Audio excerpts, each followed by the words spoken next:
انہوں نے پوچھا ہے کہ اگر کسی نے دانت میں درد کی وجہ سے نماز شام میں لونگ منہ میں رکھ کر نماز ادا کر لی تو کیا اس کی نماز ادا ہو گئی؟ ہاں، نماز کے دوران اس کا رس چوسے نہیں، اگر خود بخود گلے سے اترتا ہے تو وہ معاف ہے۔ خطبے کے دوران بیٹھنے کا سنت طریقہ کیا ہے؟ بس ممبر پر بیٹھ جائے، اس کا کیا مطلب ہے؟ جس طرح میں بیٹھتا ہوں یہ سنت طریقہ ہے۔ اچھا، خطبے کے دوران یوں پوچھو کہ لوگ کیسے بیٹھے؟ خطبے کے دوران تو پہلے خطیب کی نشست بتائی جاتی ہے۔ صحیح بات یہ ہے کہ لوگ قاعدے کی شکل میں بیٹھے، اور یہ بات کہ پہلے خطبے میں ہاتھ باندھ دے دوسروں میں رکھ لے، اس کا ثبوت نہ ہو سکا۔ فتاوی عالمگیری میں اتنا ہے کہ یقعد کما یقعد للصلاۃ، نماز کے قاعدے کی طرح بیٹھ جائے اگر کوئی عذر نہیں ہے۔ مسئلہ حاضہ کی وضاحت فرمائیں۔ آج کے دور میں گھوڑا کھانا شریعت کی روح سے کیا ہے؟ حنفیہ کے نزدیک گھوڑا ناقابل استعمال ہے، گھوڑے کا گوشت استعمال کرنا منع ہے، اس سے ممانعت آ چکی ہے۔ قرآن مجید میں الف لام میم حامیم وغیرہ کے جو حروف ہے، اکثر کتابیں یا جگہوں پر ان کو لوح قرآنی کے نام سے پکارا جاتا ہے۔ کیا ان حروف کو لوح قرآنی کہنا صحیح ہے؟ مجھے تو لوح قرآنی کا آج آپ سے پتہ چلا ہے، اس سے پہلے کبھی نہیں سنا ہے نہ دیکھا ہے۔ البتہ یہ حروف مقطعات ہیں جن کے متعین معنی اللہ کے سوا کوئی نہیں جانتا۔ آپ نے کسی جمعے سوال جواب میں فرمایا کہ خواتین قبرستان میں اپنے محرم کے ساتھ اپنے محرم کی قبر پر جا سکتی؟ جی ہاں، جا سکتی ہے۔ شرع مشکات سے مطابقت منع ہے۔ مشکات میں اگر منع لکھا ہے تو یہ کمزور قول ہے۔ امام الازہر مولانا انور شاہ صاحب نے پوری تحقیق کے بعد لکھا کہ والحق هو الجواز مطلقاً، اور باہر شرح کنز میں ابن نجیم نے ترجیح دی ہے جواز کو۔ صحیح بات یہ ہے کہ حضرت صلی اللہ علیہ وسلم کا ارشاد کہ میں نے تمہیں زیارت القبور سے منع کیا تھا، اب کرو، یہ عام ہے، اور دیگر روایات جو منع کی ہیں وہ سندن متنن کمزور ہے۔ بخاری میں ہے کہ الا فزوروہا، تمام مسلمانوں کے خطاب ہے کہ زیارت القبور کر سکتے ہو۔ معلوم یہ کرنا ہے کہ کسی کو دھوکہ دینے پر شریعت میں کیا وعید آئی۔ دھوکہ باز کو منافق کہا ہے، جھوٹا کہا ہے، اس پہ لعنت آئی ہے، اس کے فرض اور نفل کو قبول نہ کرنے کا کہا ہے۔ حضرت صلی اللہ علیہ وسلم نے اپنی امت کے شرک میں مبتلا ہونے کے بارے میں کچھ فرمایا ہے۔ حضرت صلی اللہ علیہ وسلم فرماتے ہیں ہر نبی کو ایک خاص دعا دی گئی، وہ انہوں نے قوم سے تنگ آ کے استعمال کی، میں نے اس کو چھپا کے رکھا ہے، گناہگاروں کو بخشواؤں گا قیامت کے دن، لیکن جنہوں نے شرک کیا ہے ان کی شفاعت نہیں کروں گا۔ اور حوض کوثر پہ کھڑے ہو کے آپ بدعتی اور مشرک کو بد دعا دیں گے، فسحقا لاصحاب النار، تباہ ہو جائے یہ دوزخ کے ٹھیکیدار۔ رمضان المبارک میں تفسیر کا کیا ٹائم ہوگا؟ کل تو یہی ٹائم ہوگا جو ٹائم ہے، اور اس کے بعد انشاءاللہ شاید 7:30 بجے کر دیں گے، 7:30 تا 1۔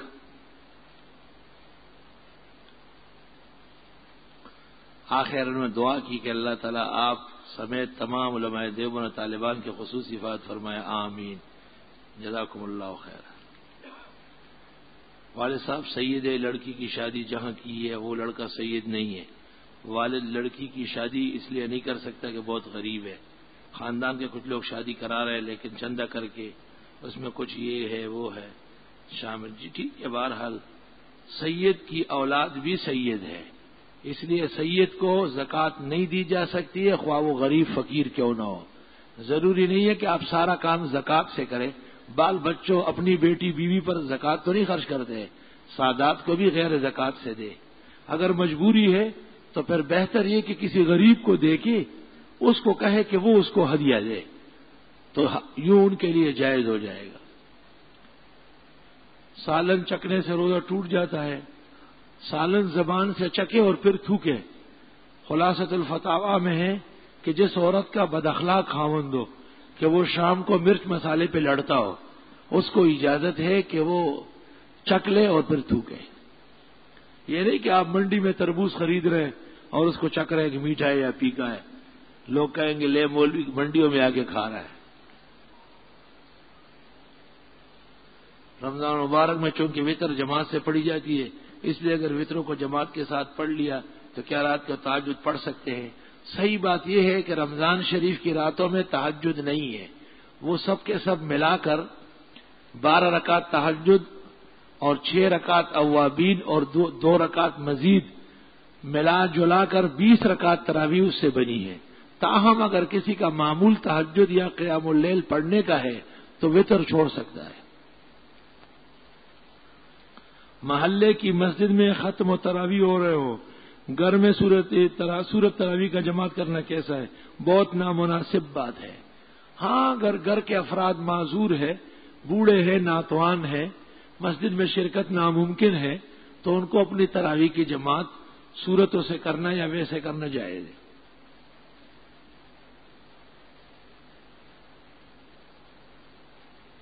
کہتے ہیں کہ سورت والی تراویح اس لیے پڑھتے ہیں کہ لوگ مسجد میں نہیں جا سکتے، وہ کہتے ہیں ہم دیر تک نہیں کھڑے ہو سکتے۔ بجلی کے بل بھرنے کے لیے تو 2 گھنٹے کھڑے ہوتے ہیں اور بینک کے کھاتا چیک کرنے کے لیے 1.5 گھنٹہ کھڑے رہتے ہیں، 2-3 دن جانا ہوتا ہے۔ اس کھڑے ہونے سے تو وہ سارے گناہ معاف ہو رہے۔ خدا کا شکر کرے کہ اب تو حافظ صاحبان 1.25 پارہ پڑھتے ہیں، 1 گھنٹے میں چھوٹتے، صبح سرحد میں 3 رات 4 کا ختم ہوتا ہے، وہ لوگ 27 تک نہیں کھڑے ہوتے کہ بس 3 رات حافظ صاحب کو دیں گے، جتنا چاہو کھڑا کرو۔ وہاں ان کو شامل کرنا چاہیے جو دیر تک کھڑے نہیں ہوتے۔ رمضانوں میں روز افطار کے وقت ٹی وی پر جو اذان آتی ہے بہت سے لوگ اس سے افطار کر لیتے ہیں، وہ ٹی وی دیکھنے والے ہیں نا، ان کا روزہ بھی ٹیلی ویژن کا ہے۔ کیا اس طرح افطار کرنا جائز؟ مناسب یہی ہے کہ آدمی جس جگہ ہے اس جگہ کے غروب و آفتاب سے تعلق ہو، اس لیے مناسب یہی ہے کہ آپ محلے کی اذان یا وہاں سے جو سارن بجتا ہے یا ٹائم کی تعین ہوتی ہے اس کا احترام کریں۔ میں نے ایک جگہ حدیث پڑھی کہ قبرستان میں جوتے پہن کر جانا جائز نہیں۔ حدیث تھی کہ حضرت نے ایک شخص کو جوتا اتار نہ دے، کہا قبر والے کو تو ایذا ہو رہی ہے، روایت ہے لیکن بریلیوں کے ہاں زیادہ مشہور ہے اور اہل حق کے ہاں زیادہ قوی روایت نہیں سمجھی گئی ہے۔ تاہم قبروں پر جوتے سمیت چلنا بالاتفاق منع ہے۔ پوچھا ہے کہ حضرت صلی اللہ علیہ وسلم کو ہم سلام کس طرح بھیجے؟ درود ابراہیمی پڑھا کر ہے، فرشتے مقرر ہے وہ لے کے جاتے ہیں۔ انہوں نے علماء دیوبند پاکستان اور افغانستان کے علماء شیخ اسامہ مولانا عمر اور طالبان کی حفاظت کی دعا کی ہے، اللہ آپ کی دعائیں قبول فرمائے۔ حضرت مجھے رات کو بہت ڈر اور خوف رہتا ہے اور دل میں بہت غلط وسوسے آتے رہتے ہیں، کوئی وظیفہ بتائے، آیت الکرسی کی کثرت کرے آپ۔ مسئلہ یہ کہ اگر کسی کے پاس عشاء کی یادگار تصویر رکھی ہوئی ہو تو اس تصویر رکھنے والے پر گناہ ہوگا، واہ بھائی واہ۔ انا اشد الناس عذابا یوم القیامت عند اللہ المصورون، بدترین اور سب سے بڑا عذاب قیامت میں ان لوگوں کو ہوگا جنہوں نے تصویر رکھی ہے۔ تصویر تو کوئی میر خانم و گلنار بیگم کی نہیں رکھتے، تصویر تو بزرگان دین، اولیاء، محبوبین، دین معظمین کے رکھتے ہیں، اور بت پرستی دین احمد میں کئی آئی نہیں، اس لیے تصویر جانا ہم نے کھینچوائی نہیں، سخت گناہ اور منع، اور اس بزرگ کے لیے بھی تکلیف کا باعث ہے۔ قرض دار ہوتے ہوئے حج پر جا سکتے ہیں، قرض ادا کر لے، اور اگر اس کے باوجود بھی مثلا وہ شخص قرضہ جلدی نہیں مانگ رہے تو آپ حج کر لے، حج فرض ادا ہو جائے گا۔ روزے میں نامحرم کو چھونے یا دیکھنے سے روزہ مکروہ ہوتا ہے، شہوت کے ساتھ جب ہاتھ لگائیں گے تو مکروہ ہوگا۔ موجودہ حالات میں طالبان کی کامیابی کے لیے کون سی دعا پڑھنی چاہیے؟ یا اللہ ان کی امداد فرما، ان کی نصرت فرما، ان کی کوتاہی و گناہ معاف فرما، اور ان کو دشمن کے مقابلے میں ثابت قدمی، خصوصی نصرت و امداد سے مالا مال فرما۔ مردوں کی تراویح کی جماعت میں اہل خانہ عورتوں کو شریک ہونا کیسا ہے؟ درست ہے، پردے میں پیچھے کھڑی ہو جائے۔ ہمارے محلے میں ایک تبلیغی ہے، وہ رمضان میں مغرب کے اذان میں افطار کے لیے کھجورے ہاتھ میں لے کر مسجد جاتے افطار کرتے کہ یہ جائز ہے۔ تبلیغی نہیں ہے، وہ تو کھانے کا شوقین ہے، چلتے ہوئے کھانا تو فاسق فاجروں کی نشانی ہے۔ خواتین کا مسجد جا کر باجماعت تراویح نامناسب ہے، اگر علیحدہ جگہ ہے تب تو درست ہے، ورنہ نہ آنے میں خیر ہے۔ کیا کمیٹی ڈال کر حج پر جا سکتے؟ جا سکتے۔ کیا قرض لے کر حج پر جا سکتے؟ جا سکتے۔ شب معراج شب برات میں جاگنے کا عام راتوں کے مقابلے میں زیادہ ثواب ہے۔ ثواب تو ہوگا لیکن عبادات مخصوصہ نہیں ہے۔ داڑھی والوں کی موجودگی میں کوئی داڑھی مونڈا اذان دے مناسب نہیں، مکروہ ہے۔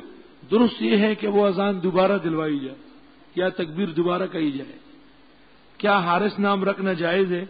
لوگ تو رکھتے ہیں، بعض صحابہ کے نام بھی آئے ہیں، لیکن ترمذی شریف کتاب التفسیر میں یہ شیطان کا نام آیا ہے، اس لیے بچنا بہتر ہے۔ میں آپ کے ہاتھ پر بیعت کرنا چاہتا ہوں، بس آپ بیعت ہو گئے، ہاتھ وہیں کے وہیں رکھو، شوق سے نمازیں پڑھو اور واز سنو، اصلاح ہوگی انشاءاللہ۔ عرض یہ ہے کہ آج کل جو حکومت انکم ٹیکس لیتی ہے، بعض اوقات اصل آمدنی بھی زیادہ لیتی ہے، ایسی صورت میں بینک وغیرہ کے سودی رقم سے اس کی ادائیگی درست ہے؟ نہیں، غلط۔ بینک کی رقم کی ادائیگی لینا دینا حرام ناجائز، الا یہ کہ لے کے بغیر نیت ثواب کے فقراء مساکین کو دے، یہ تو آپ نے اپنی ضرورت میں استعمال کیا، یہ تو ایسا جیسے آپ نے کھانے میں لگا دیا۔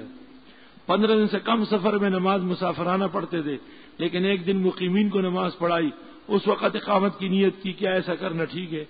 اقامت کی نیت آپ نے کیسے کی جب مسافر ہے؟ صحیح بات یہ کہ وہ نماز نہیں ہوئی، وہ لوگ دوبارہ پڑھیں گے۔ میرا دل بہت کمزور ہے، ہر وقت دھڑکتا رہتا ہے، برائے مہربانی کوئی وظیفہ بتائے۔ دل کا کیا کہنا ہے یہ دیوانہ، اس کے کوچے میں پھر لٹایا گیا۔ وہ تو ہے ہی دھڑکنے والی چیز، دھڑکتا رہے لیکن یہ کہ کام کرتا رہے۔ مغرب اور عشاء کے درمیان میں 21 مرتبہ دائیں ہاتھ کی ہتھیلی پہ پڑھو، یا قوی القادر المقتدر قوینی وقلبی، 21 مرتبہ دم کر کے پھر دل پر اوپر سے نیچے آتے رہو، جیسے دل کی قوت کی دوا آپ ڈال رہے ہیں، مرہم لگا رہے ہیں۔ انشاءاللہ 3 دن میں آرام آ جائے گا۔ اکثر مسجدوں میں نماز عصر کے بعد دانوں پر کچھ پڑھا جاتا ہے، کیا یہ بدعت نہیں؟ ذکر و تسبیح مناسب ہے۔ میں پہلے حج کر چکا ہوں، اب اپنی بیوی کو حج پر لے جانا چاہتا ہوں، اپنے والد مرحوم کا حج بدل بھی کر، بہت اچھا، اللہ مبارک کرے، ہمیں بھی دعاؤں میں یاد رکھیں۔ معلوم یہ کرنا ہے کہ ایک طرف تو محرم کے طور پر، دوسری طرف حج بدل کے لیے، دونوں چیزیں درست ہے، ہم خرما و ہم ثواب، مزے تو آپ کے ہیں۔ بیوی کو بھی حج کرا لیں گے، خود بھی حج بدل بھی ہو جائے گا، مرحوم والد کو بھی مزے ہوں گے۔ ایک شخص نے اپنے بھائی کے ساتھ ایک گھر میں اپنی ایک بیوی کا طلاق معلق کیا، پھر ایک مولوی کے غلط فتوی دینے سے وہ بھائی کے ساتھ اس گھر میں رہنے لگا، بعد میں حقیقت معلوم الگ ہوا۔ اب کیا طلاق؟ اگر طلاق 3 سے کم ہے تو نکاح جدیدہ سے کام ہو جائے گا۔ شوہر سے علیحدگی کو 2 سال ہو گئے، اب خلے کے بعد کیا عدت گزارنا ہوگا؟ بالکل، جس دن سے خلا ہوا اس کے بعد 3 ماہواری گزارے گی۔ روزگار کے لیے سورہ تغابن کا عمل کرنے کی اجازت ہے۔ بچی کو نظر لگ جاتی ہے، سورہ قلم کے آخر پڑھے اور لکھے لگائے۔ عورت کو سونا یا چاندی پہن کر نماز درست اور صحیح ہے۔ مولانا یوسف کاندیلوی کیسے عالم دین تھے، اور ان کی کتاب حیات صحابہ ماشاء اللہ، وہ تو علم کا خزانہ اور عمل کے باغ و بہار تھے۔